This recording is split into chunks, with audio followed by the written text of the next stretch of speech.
Scorpio, welcome to Mary's Angel Tarot. This is a general reading for Scorpio Sun, Moon, Rising, and Venus. Okay, Scorpio, let's get started. You just felt something move through your body. A warmth, a chill, a flicker of recognition that passed through you so quickly you almost dismissed it as nothing. But it was not nothing. It was the first signal, the earliest vibration of something that is already in motion, already traveling toward you through the invisible channels that connect one heart to another when the bond between them refuses to dissolve no matter how much time or silence or distance has been placed between them. Your body felt it before your mind could name it, because the body does not lie and the body does not wait for permission to feel what is true. Something is coming. Someone is coming. And they are closer to reaching you than you have any idea.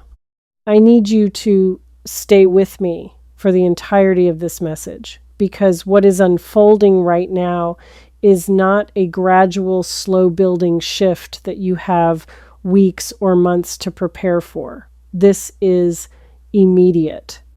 This is happening in the next few hours of your life, in the space between where you are sitting right now and where you will be when the sun changes position in the sky. The person I am picking up on has reached a point of no return inside themselves, a place where the pressure of everything they have been holding back has built to a level that their body and their spirit simply cannot contain any longer. They are at the edge, not the edge of destruction, not the edge of despair, but the edge of honesty. The terrifying, liberating, shaking-handed edge where a person finally stops pretending and lets the truth of what they feel escape the cage they have been keeping it locked inside. And you are the truth they have been caging. Let that land for a moment. You are not a passing thought for this person. You are not a mild regret or a wistful memory that surfaces occasionally and then fades back into the background of their daily routine. You are the thing they think about when every other thought has been exhausted. You are the face that appears behind their eyelids in the moments before sleep. You are the ache that lives in the center of their chest, that no amount of distraction or denial or replacement has been able to touch. They have tried, believe me when I tell you, they have tried with everything they have to make this feeling go away, to outrun it, to outsmart it, to bury it so deep beneath the surface of their life that they could function as though it did not exist. And for a while, the burial held, the ground stayed smooth above where they had hidden what they feel. But something has been pushing up from beneath, cracking the surface, disturbing the carefully maintained landscape of their emotional composure, and now the thing they buried is about to break through into the open air, and there is nothing they can do to stop it. This is what I mean when I say they cannot take it anymore. I do not mean they are in crisis.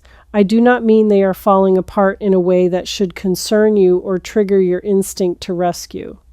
What I mean is that the specific kind of endurance required to love someone silently, to carry the full weight of an unexpressed truth day after day while performing the role of someone who has moved on, that endurance has a limit, and they have hit it. The container they built to hold everything they feel for you has reached its capacity, and what is spilling over the edges is the raw, unprocessed, unrehearsed truth of a heart that is done pretending. I want to describe to you what this person's last few days have looked like, because the energy of it is coming through with remarkable clarity, and I think understanding it will prepare you for what is about to happen. There has been a restlessness in them that has escalated from a background hum to a roar. They have been unable to settle into anything. Conversations feel incomplete. Tasks feel meaningless. Even the people in their life who normally provide comfort or companionship have felt somehow insufficient, as though everyone they interact with is a placeholder for the one person they actually want to be talking to. And that person is you. They have picked up their phone more times than you could count over these last few days with the intention of reaching out to you. They have opened the conversation, stared at the blank space where a message would go, felt the full weight of everything they want to say pressing against the back of their teeth, and then closed it again. Not because they changed their mind, but because the magnitude of what they need to say felt too large for a text message, too important for a casual hey, too real for the medium they were trying to force it into. They want to say this to you in a way that matches the weight of what it means, and every method they considered felt inadequate, so they put the phone down, and then they picked it up again, and put it down, and picked it up. They typed words and deleted them. They wrote sentences that started with, "I need to tell you something," and then erased every letter as though the backspace key could erase the feeling along with the words. They drafted messages in their notes app, long, rambling, honest messages that read like confessions, that started with apologies and built into declarations and ended with questions they were not sure they had the right to ask, and then they deleted those too. Not because the words were wrong, but because no arrangement of words felt sufficient to carry the truth of what is churning inside them. Language itself feels inadequate for what they need to express, and that inadequacy has been its own kind of torture. The specific agony of a person who needs desperately to communicate something that lives beyond the reach of vocabulary. This cycle has been repeating with increasing frequency and increasing desperation, and the desperation is not about you. It is about themselves.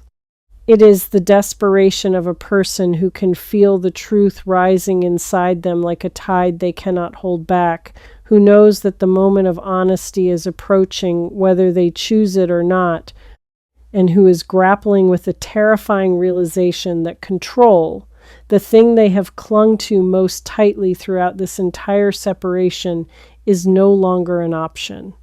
Here is what I need you to understand about this person's relationship with control, because it is the key to understanding everything else. Control is their primary coping mechanism. It is how they have navigated the world for as long as they can remember. They control their emotions by compartmentalizing them. They control their relationships by maintaining careful distance. They control their vulnerability by never letting anyone see too far beneath the surface. This system has worked for them in every area of their life except one: you, because you got past the defenses. You got beneath the surface. You reached a place inside them that no one else has ever accessed.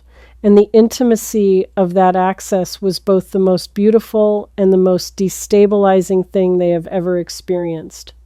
With you, the control failed. With you, they were seen. And being seen by you was like standing in sunlight after years in a room with curtains drawn.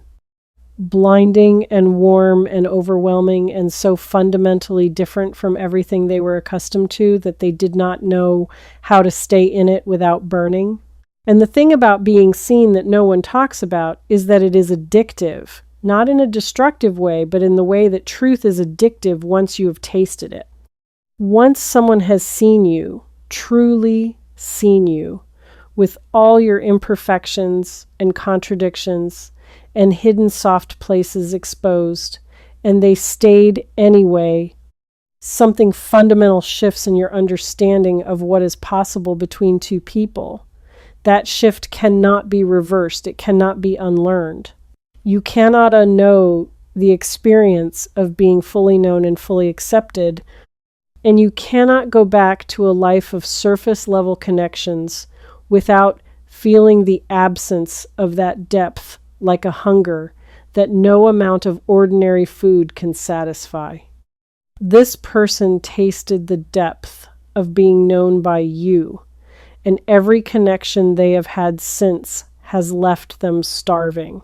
So they drew the curtains again, they stepped back into the controlled environment, they retreated to the familiar darkness where everything was manageable and predictable and safely contained.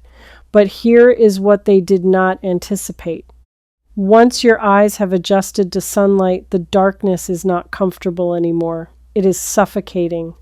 The room they retreated to, the one that used to feel safe, now feels like a prison.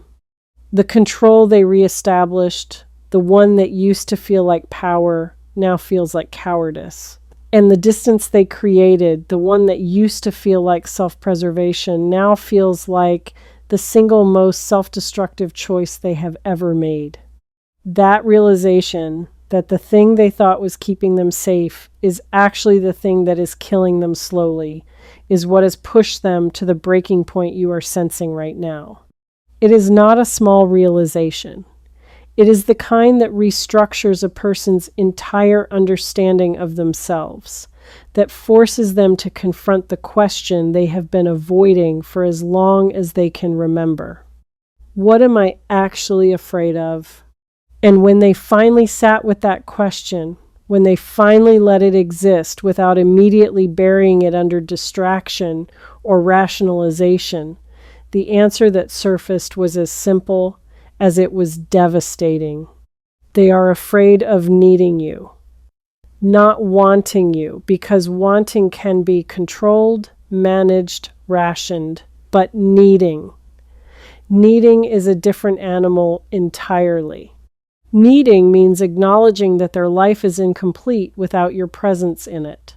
Needing means admitting that the self-sufficiency they have built their identity around is a performance, and that underneath the performance is a person who is lonely and tired and aching for the one connection that ever made them feel like they did not have to perform at all.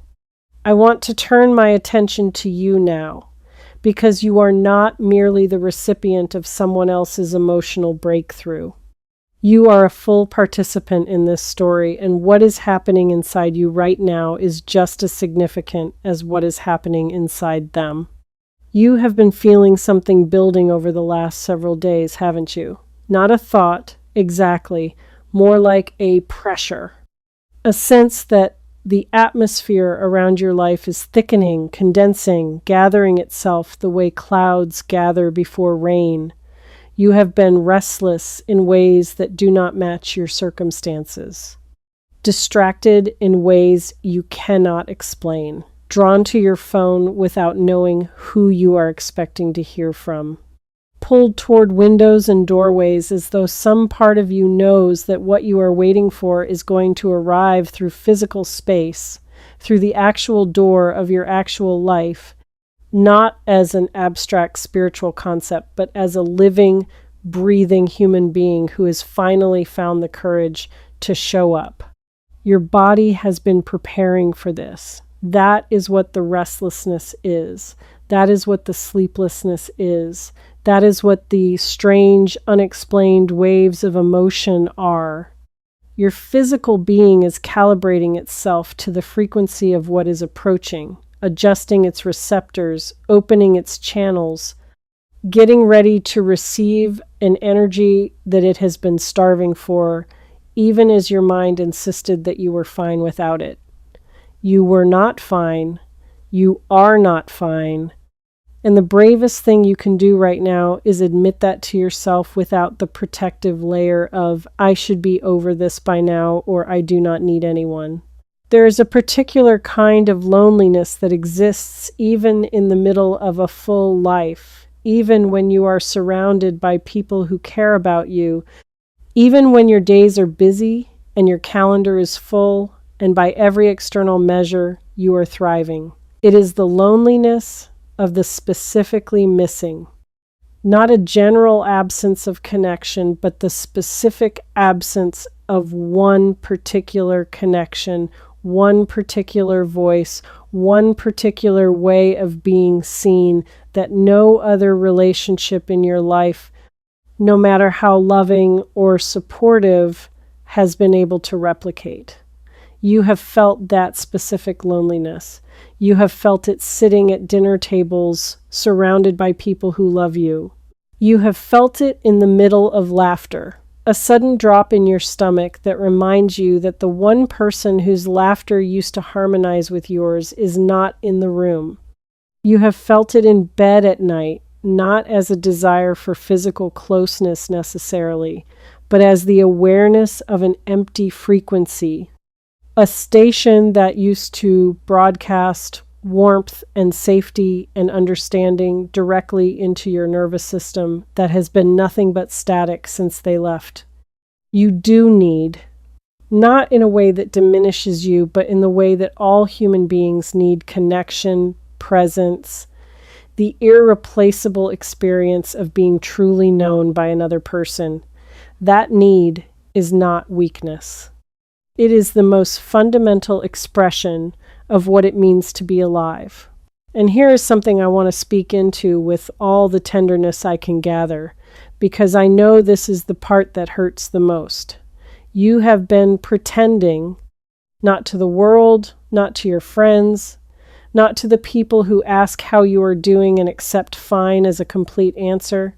You have been pretending to yourself. You have been performing closure that you do not actually feel. You have been rehearsing the narrative of having moved on until it almost sounds convincing, until you can almost say it without your voice catching, until you can almost believe it for a full hour before the truth creeps back in through the cracks in your composure like water finding its way through stone. The performance has been exhausting. You did not realize how much energy it was consuming until right now, until this message started peeling back the layers and you felt something inside you sag with the relief of being called out. Because being called out on a truth you have been hiding is painful, yes, but it is also a profound relief. It means you can stop now. You can set down the mask you have been holding in front of your face and let your actual expression be seen, the one that is equal parts exhaustion and longing and fear and a hope so stubborn it has survived every attempt you have made to smother it. The truth is that you have not moved on, you have moved forward, which is different. You have continued living, continued growing, continued building a life that functions and has meaning and looks from the outside like the life of someone who has healed. But underneath that functional, meaningful, apparently healed exterior, there is a room you have not entered in a long time. A room where the feelings you are not ready to face are stored. A room where this person's name is written on every wall in a handwriting that is unmistakably your own heart's. That room is about to be opened. Not by you, by the force of what is coming. Because when this person reaches out, when the message arrives, or the call comes, or the knock sounds on the door that has been closed for so long, the lock on that room is going to break. And everything you stored in there, every feeling you carefully filed away, every memory you wrapped in protective layers and placed on a high shelf where you would not have to look at it, all of it is going to come flooding back. And I need you to know that the flood is not going to destroy you, it is going to free you. It is going to release you from the exhausting performance of not caring about something you have never stopped caring about. And in that release, you are going to feel something you have not felt in a very long time. You are going to feel like yourself again. The real, uncensored, unperforming, fully feeling version of yourself that you have been keeping locked away because feeling everything was too painful when there was no one to feel it with. Let me tell you what this reunion, this reconnection, this convergence of two people who never stopped mattering to each other is going to feel like.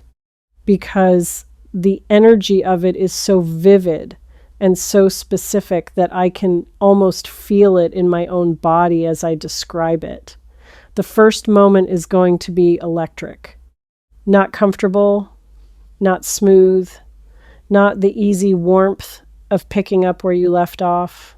It is going to be charged with the accumulated voltage of every unspoken word, every suppressed feeling, every imagined conversation that both of you rehearsed in the privacy of your own hearts during the time you were apart.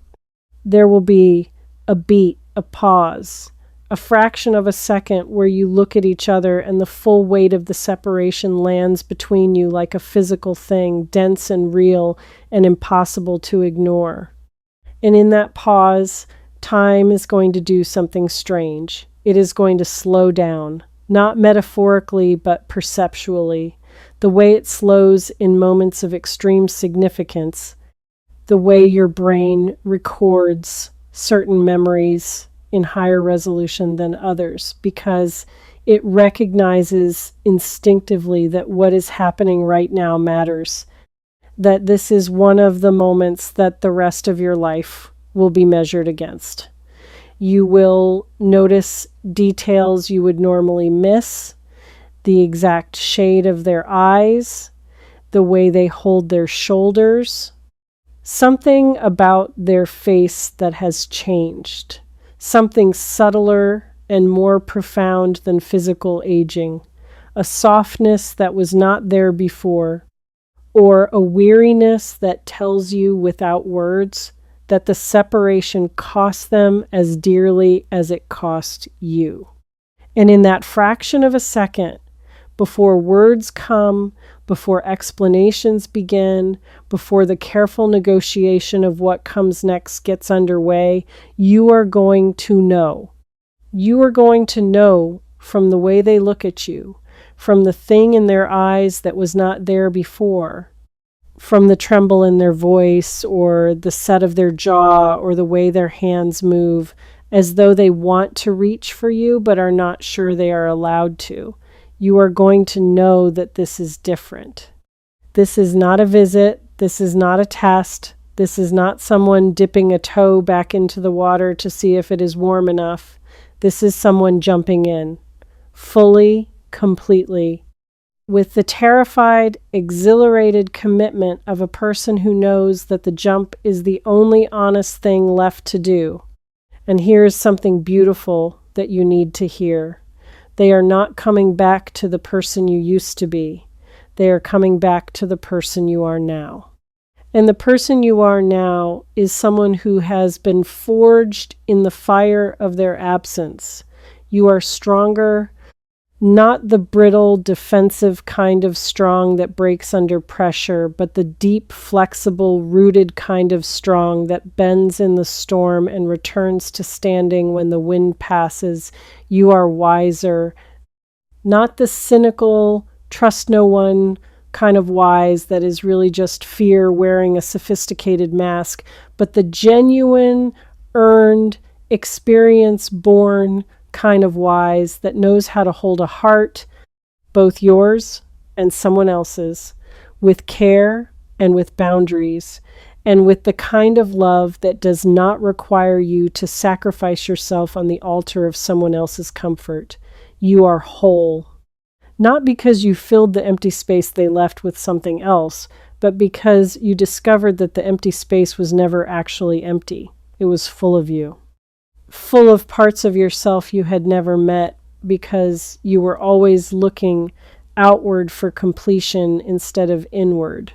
That wholeness is going to change the dynamic of this reconnection in ways that neither of you can fully predict, because you are not going to need this person the way you needed them before. You are going to want them, and there is a revolution in that single word, the difference between need and want. Need comes from scarcity. Want comes from abundance. Need says, I am incomplete without you. Want says, I am complete, and I choose to share my completeness with you because what we create together is something neither of us can create alone.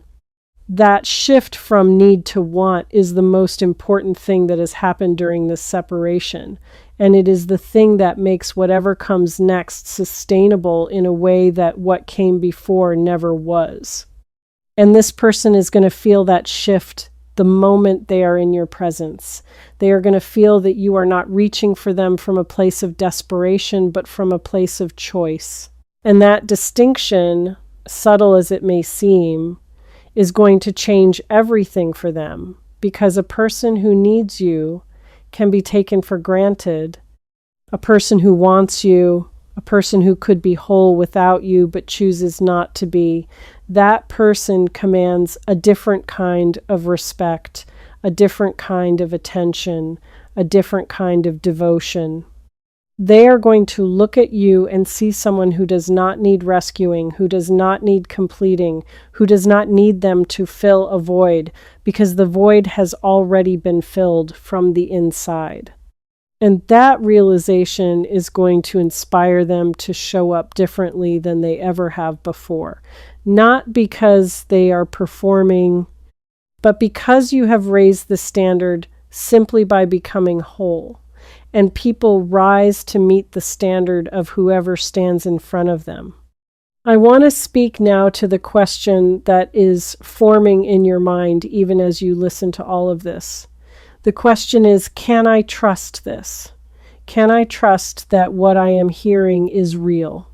Can I trust that this person has genuinely changed, genuinely reached their limit, genuinely decided to show up in a way they never have before? And behind that question is an older, deeper, more painful one.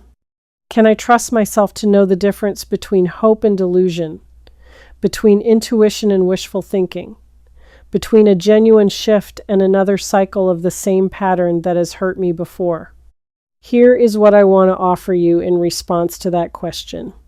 You do not have to trust this. You do not have to trust them. What you have to trust, the only thing you need to trust in this moment, is your own ability to navigate whatever comes. Trust that you will know. Trust that when you see this person, when you hear what they have to say, when you feel the energy of their presence and measure it against the truth detector that lives in the center of your being, you will know whether what they are offering is real. You have that ability. You have always had it. The times in the past when you overrode it, when you ignored the warning signs, or talked yourself into believing something your gut was telling you was not true, those times taught you the cost of not listening to yourself. And you have learned that lesson with a thoroughness that only pain can teach. You are not the same person who silenced their own knowing in order to keep the peace or maintain the connection or avoid the pain of an honest assessment. You are someone who listens now. Someone whose internal compass has been recalibrated by experience, by loss, by the specific education that comes from being wrong about someone and having to rebuild yourself from the wreckage of that wrongness. That rebuilding was not wasted time. It was training. It was the universe teaching you, through the most difficult possible curriculum, to trust the instrument that lives inside you rather than the stories being presented to you by someone else's words.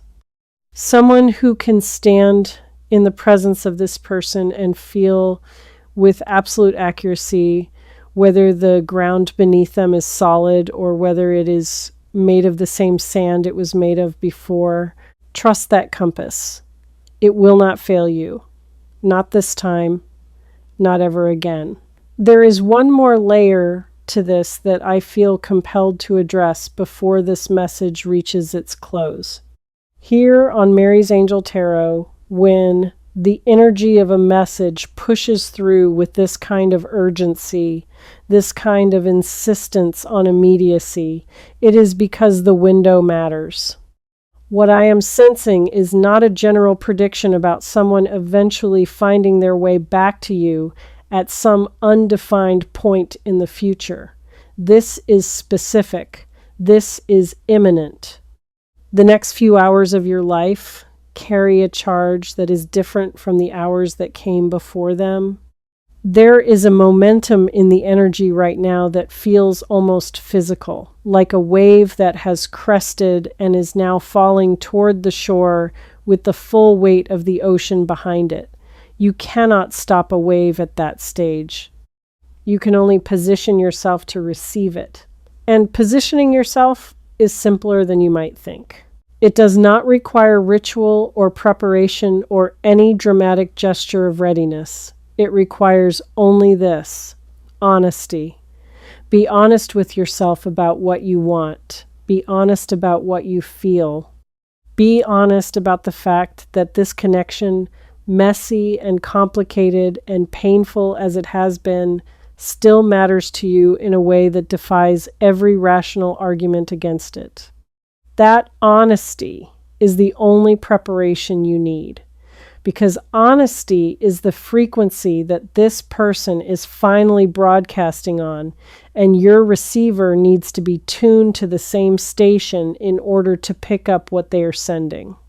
They are done hiding, they are done running, they are done performing the role of someone who is fine without you when every cell in their body knows that fine without you is the most elaborate lie they have ever told. And in the next few hours, they are going to stop telling it. Not gradually, not tentatively, not with one foot out the door and an escape plan tucked into their back pocket. They are going to stop telling it completely, in the way that a person stops holding their breath, suddenly, involuntarily, with a gasp that releases everything, the pretense, the pride, the fear, all of it, in a single rush of air that leaves them standing in front of you with nothing but the raw, undecorated, terrifyingly honest truth of what they feel.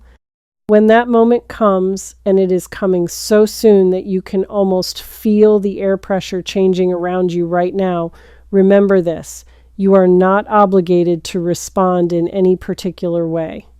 You are not obligated to be grateful or forgiving or accommodating or any of the things that the world expects of someone who is being chosen.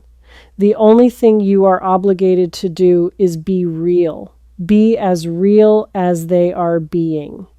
Match their honesty with your own. Let the moment be what it is, without performing the reaction you think you should have, without saying the words you think they want to hear, without doing anything other than standing in your own truth and letting two honest hearts exist in the same space for the first time in a very long time. That is all that is being asked. Two truths in one room, yours and theirs, undecorated and undefended. And from that raw, honest starting point, something can be built that was never possible before. Not because the feelings are new, the feelings are ancient, but because the honesty is new. And honesty, real honesty, the kind that costs something, the kind that strips away every comfortable illusion and leaves nothing but the bare, beating heart of what two people actually mean to each other. That kind of honesty is the only foundation on which a love that lasts can ever be constructed. You have both been building foundations out of other materials for a long time. Foundations made of assumptions, of unspoken expectations, of projected needs and unexamined wounds. And those foundations crumbled, as they were always going to, because they were not made of the right stuff. What is being offered now is a chance to build on something real. something that has been tested by separation and tempered by time and proven by the undeniable fact that neither of you could walk far enough away to escape the gravitational pull of what exists between you. That is not infatuation. That is not codependency. That is not the romanticized dysfunction that popular culture likes to dress up as passion. That is two souls recognizing each other across every distance and every distraction and refusing, at the deepest level of their being, to accept the narrative that they are meant to exist apart. The next few hours are going to change things, not everything and not all at once. But the first domino is about to fall, and once it does, the chain of events it sets in motion will carry a momentum that neither of you will want to stop, because stopping would mean going back to the performance, going back to the pretending, going back to the exhausting, soul-draining, life-dimming work of existing without the one person who makes existing feel like it actually means something. And neither of you has the energy left for that performance. Neither of you has the willingness. The curtain has fallen on the act, the lights have come up in the theater, and what remains is not the characters you were playing, but the real, unscripted, unrehearsed human beings underneath. And those human beings, stripped of their costumes and their lines and their carefully blocked stage movements, are reaching for each other. They cannot take it anymore. And the beautiful, terrifying truth is that neither can you. All right. Thank you so much for watching Mary's Angel Tarot. Take care of your energy, and I'll see you in the next reading. Bye.